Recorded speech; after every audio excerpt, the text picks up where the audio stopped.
Stores are shutting down. Shelves are locked behind glass. Need toothpaste? You have to find an employee, wait for them to unlock a case, and hope the item is still there by the time you reach the register. Across New York City, retailers are struggling with relentless theft, rising costs, and shrinking margins. Customers are frustrated. Business owners are exhausted, and entire neighborhoods are watching once thriving stores disappear. Yet instead of focusing on the growing crime problem, city leaders are pushing a completely different solution that could transform the grocery industry forever. The new proposal calls for city-run grocery stores funded by taxpayers.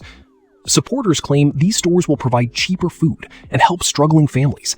Critics argue they will do the exact opposite.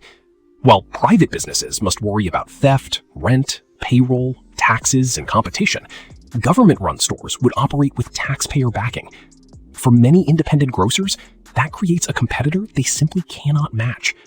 The concern isn't just about lower prices, it's about whether private stores will be able to survive at all once these publicly funded alternatives arrive. For years, New Yorkers have watched as stores installed security barriers, locked up everyday products, and hired additional staff just to combat theft. Every stolen item creates a cost that businesses must recover somehow. When inventory disappears faster than it can be replaced, retailers raise prices on the remaining products.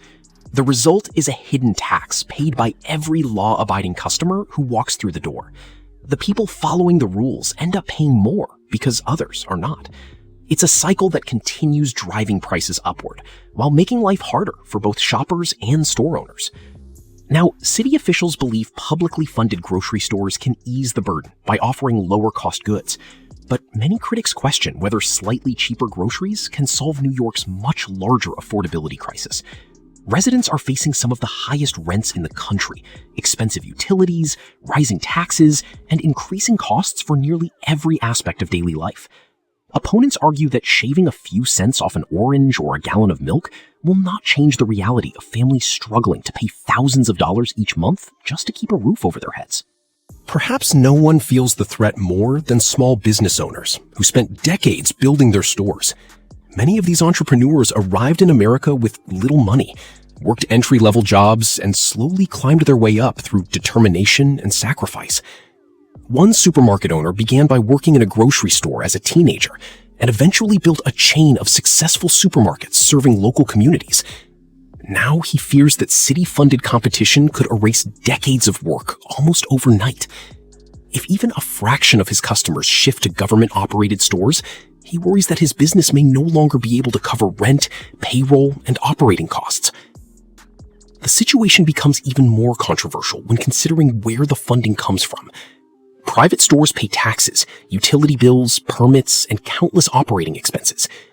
Government-run stores, however, would be funded by taxpayers, including the very business owners forced to compete against them. Critics argue that this effectively requires successful businesses to subsidize their own competition. To them, the arrangement feels fundamentally unfair, especially for entrepreneurs who spent years taking risks, creating jobs, and investing in their communities without government assistance. Another source of frustration is the perception that local business owners have struggled to get their concerns heard. Some grocery operators say they have repeatedly attempted to meet with city leadership to discuss the impact these stores could have on their livelihoods. Instead, they find themselves waiting for public hearings and council meetings while major policy decisions continue moving forward. For many owners, the feeling is that the people most affected by these plans are the ones with the least influence over them.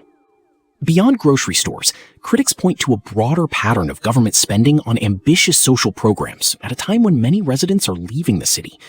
Birth rates have declined, population growth has slowed, and some publicly funded initiatives have struggled to attract enough participants to justify their expanding budgets.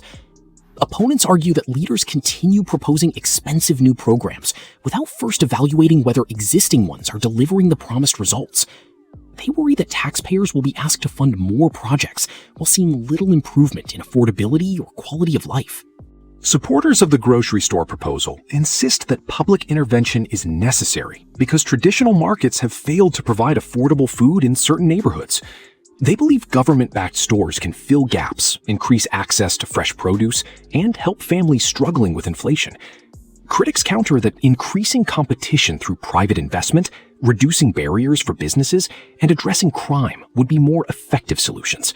They argue that encouraging entrepreneurs to open stores creates jobs, attracts investment, and expands consumer choice without requiring massive taxpayer subsidies. The debate ultimately comes down to two very different visions of how a city should solve its problems.